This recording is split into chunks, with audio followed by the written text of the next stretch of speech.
Ayun guys, no. Hanggang ngayon nandito pa ako sa room. So mga 10:30 na umaga. Minabuti kong bumaba sa baba. At nag-set up sila ng camera. Then, hinintay ko magising yung amo ko. Yung bata na pumatok sa akin kagabi, yun yung gumising. Tapos, maya-maya gumising si madam, nakapansin siguro yun ang gising. Sinilip siya ng anak niya. Nag-cellphone lang siya. So, hindi siya natulog. Dahil nagbabantay siya. Tapos maya-maya mga alas 11, siguro alas 11:30. Tagal-tagal din ako naghintay dun sa hagdanan para lumabas siya. Yun, kinausap ko siya. Nanghihingi ako ng sorry. Pero, yun, nag-explain din siya sa akin. Tapos sinabi niya rin yung mga mali ko. So, hindi naman marami.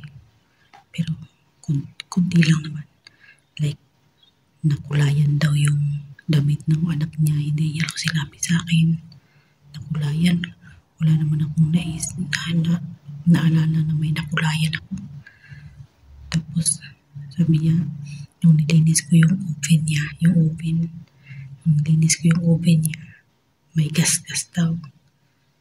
Yung mga slide lang na gano'n, may gas-gas daw. Tapos sinabi niya pa raw sa akin, sabi niya, tingnan mo na gas-gas. Siyempre, kinuskus, napakadumi, hindi kinuskus ko. May gas-gas talaga yun. Kasi hindi niya raw mabait daw siya, hindi niya raw kinakat sa aking sweldo. Tapos yun, yun yung mga daw. So, naghanap siya ng mga mali ko. Tapos yung yung mga thermos daw na ginamit ng party.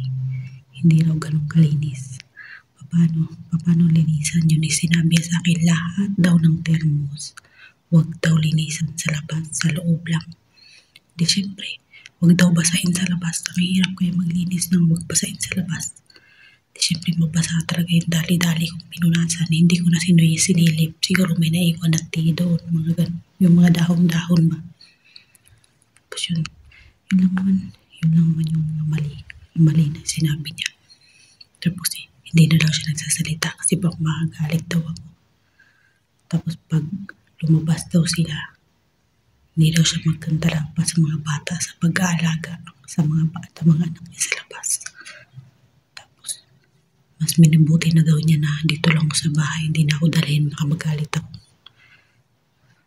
Gusto niya talagang huwag akong dalhin. Bakit naman ako magagalit? Kailan niya ba ako sinama nang nagagalit ako? So, nag-advance thinking siya. So yun, yung mga slight lang mga sinabi niya. Tapos hindi daw siya nagkakat ng sahod. Bakit niya ikakat ng sahod? Ano man dapat? Wala naman din naman reasonable. Nakabasag ba ako? May naiwala ba ako? Wala naman. Hindi naman reasonable para ikat niya yung salary ko. Tapos yun syempre, nagpapakumbaba ako na kumari, sorry talaga, yung gano'n, yun, syempre.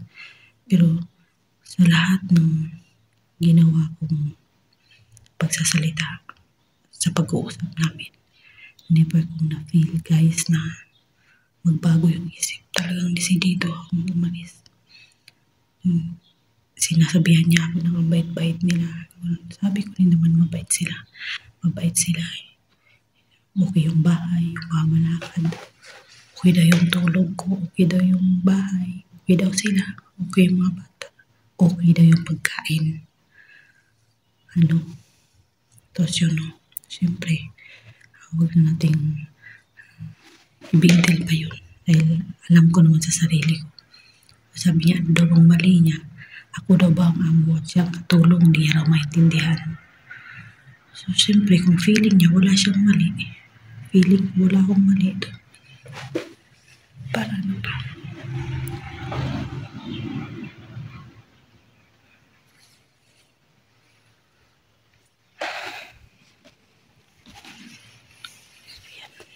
Naghihintay ako ng aasahang kong lalaki. Siguro pumasok. So, hindi ko alam kung anong gagawin ko ngayon. Alam mo talagang Sabi ko sa kanya, nakapag-desisyon na ako, madam, na nakapag-desisyon na ako, niligpit ko na yung mga gamit ko, na-inform ko na yung agency, magpapatid na ako. Talagang gusto ko nang magpatid. Kasi kung hindi ako magpapatid, alam niyo na yung mangyayari sa akin. Ilang beses pa akong matutulog na kumakalang masigmura. Ilang beses pa akong mamroblema kung anong kakainin ko. Sasakit ang ulo, ilang beses pa. Ilang beses pa rin akong mabibinat sa loob ng 2 taon. At pangalawang problema ko, hindi ko kasalanan kung yung bahay niya walang masyadong trabaho. Sa ating mga OFW, ang pinaka-busy sa lahat dito sa abroad ay ang kusina. Dito naman sa kanila ang pinaka-malungkot at walang trabaho. Walang kabisi-bisi. Ang kusina. So, syempre, ordinaryo lang talaga yung walang challenge baga wala akong matutunan dito. Kundi magkakasakit ako. Tamang linis lang. Yung linis kasi guys, secondary na lang yun eh. Secondary na lang yun. Pwede mong gawin yun ng madalian. Pwede mong imulta yun habang may ginagawa ka sa kusina. Takbo ka sa labahan. Magsalang ka ng mga damit.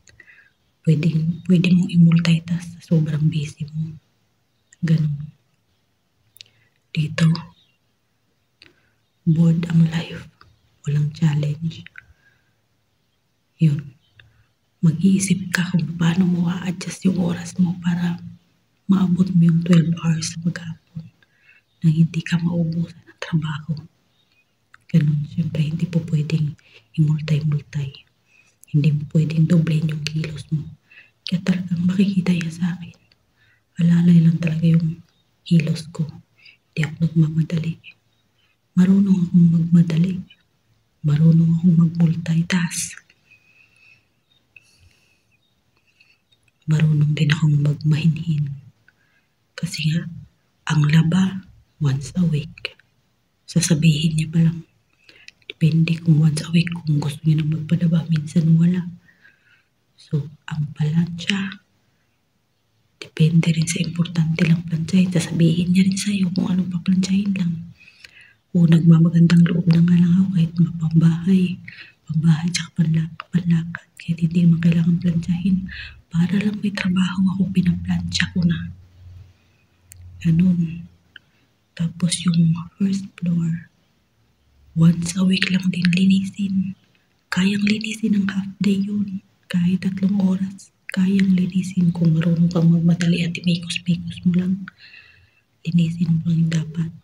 Pero kung talagang totoong maglilinis ka, syempre, mag-i-spend ka ng ilang oras doon. Ano pa ba? Ang mga bata, 3 anak niya, hindi naman alagain. Bayaan mo lang maglaro, magkalat dyan, bayaan mo lang. Hindi rin palakain, palahingin ng pagkain, para busy ka sa kusina, may gawa ka ng kung ano gusto mo bata para kainin. Hindi palakain yung mga bata. Ikaw pa'y magkukusa mo, tulutan mo ng prutas, ng juice, ng tinapay. Minsan ayaw pang kainin, nasa lapag lang, natapon pa. Ganun. Tapos, pag tumain naman yung anak niya, excuse me ha, sa kumakain, pag tumain naman yung anak niya, siya naman mismo ang nag-asikaso. Yun. Siya nag-asikaso, siya mismo nagpapaligo ng mga anak niya. Hindi ako nag-aalaga ng mga anak niya. Hindi ako nag-aalaga. Siya ang nagpapaligo, nagbibihis. Kung tumatay, siya ang nag-asikaso. Pagdating naman sa pagkain, sa kusina, sakali, magbibisi-bisihan ako sa maghapon. May gagawin, magluluto. Siya din yung kailangan naka-gloves ka palagi. Tapos, tamang hiwa lang ko ng sibuyas bombay, yung ganun, yung garlic, yun, igigisa. Minsan ako nagalaga lahat. Pero mas madalas siya. Tamang hiwa lang ako. Hiwa, taga-hugas. Parang assistant ba. Tapos, yun. Pagdating sa bahay niya, kung ano yung nilinis ko sa umaga, hindi ko na ulitin yun. Bahala ng kalat dyan. Basta matapos ang buong maghapon. bukas na yung mga kalat. Importante na tapos ko yung linisin. Ganun, so pagkatapos ng gawain yun, tapos mo na yung CR, yung kusina, yung first floor, tapos na, once a week mong ginagawa. Wala kang plantsahin, wala kang kahit na ano. Yung mga bata naglalaro lang, walang kahit na anong pinapaluto, hinihingi sa'yo. Tutunganga ka. Tutunganga ka, mabuburyong ka. Hindi mo alam kung anong gagawin mo, sasakit ang paa ko. Uupo, tatayo. Mag-iisip anong gagawin ko. Shit. Gusto kong lumabas. Para magwali sa labas. Ang init pa. So sabi ko sa sarili ko, idayaan ko. Habang natutulog sila, di uupo ako. Yun. Umabot ako ng 1 buwan and 10 days. Wala namang naging problema. 1 buwan and 9 days. Kasi 10, 9 days. Kasi 9, ika 9 days ko nagpa-party siya. Ika 10, nagkaroon kami ng problema. So 1 year and 9 days, ganun ang routine ko. Mawawala ng trabaho, hindi lang gagawin, magugutom. Ganun ang routine ko, wala namang complain. Pero bakit nung nag-party siya, kinabukasan ng 10, na maraming ligpitin, tsaka siya nag-complain ko nung ginawa ko. O diba, doon yung conflict doon. O doon yung hindi ko maintindihan. At okay lang na sermonan, normal kung tupakin siya. Okay lang din na sermonan ako. Yung normal din, may kasalanan ako. Wala naman ng kasalanan eh. Wala naman siyang complaint sa trabaho ko. Anong ginagawa mo? Bakit 8 o'clock? From 8 o'clock? Anong ginagawa mo?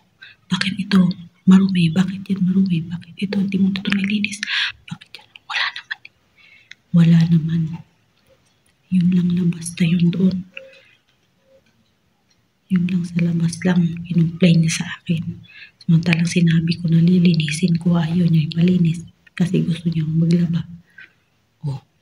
Tapos nung gabi pala gusto niya gumawa ng problema kaya pa ayaw niya palinis sa akin yun. So yun, no? Hindi natin alam kung anong rason, anong problema to. Kung bakit kailangan ko na big deal.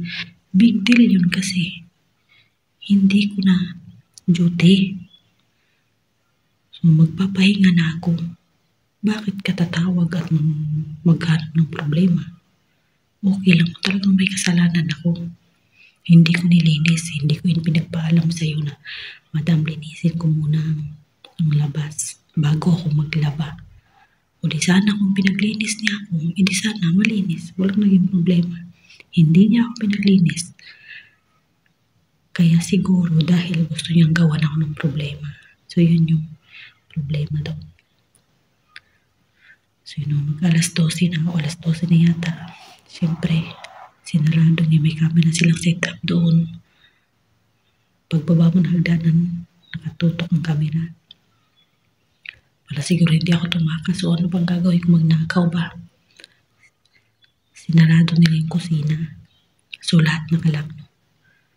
So ang gagawin ko ngayon ay tutunganga, gutom. Meron akong pagkain, itinapon ko na sa basurahan. Yun, maghihintay akong kailan ako tatawagin. Kailan ako pababain. So yun, gutom na naman. Ito yung pinakaayaw ko. Yung ma-feel ko na pag nagugutom ako, panay ako uminom ng tubig. Alam nyo, may nararamdaman na ako sa tiyan ko. Yun. Tsaka yung pagkaramdam na parang palaging may hangin yung dito. Yung sa tuktok ng ulo mo dahil nga, gutom ka. Walang gagawin. Hindi naman po pwedeng inom ka ng kape. Mas lalo akong manervyos. So yun lang guys, update for today's video na hanggang ngayon di pa ako nakakalabas. Hihintayin ko na lang po ang mangyayari nito. Dahil tapos na kami mag-usap ng babae. Hihintayin ko na lang na dumating ng lalaki. Kung bibilin ba ako ng ticket o ihatid ako, anong mangyayari. So, hindi na ang next video nito, hindi na ako dito nag-video, doon na ako sa kung saan na ako mapadpad. So, bye muna guys. Ingat po kayo.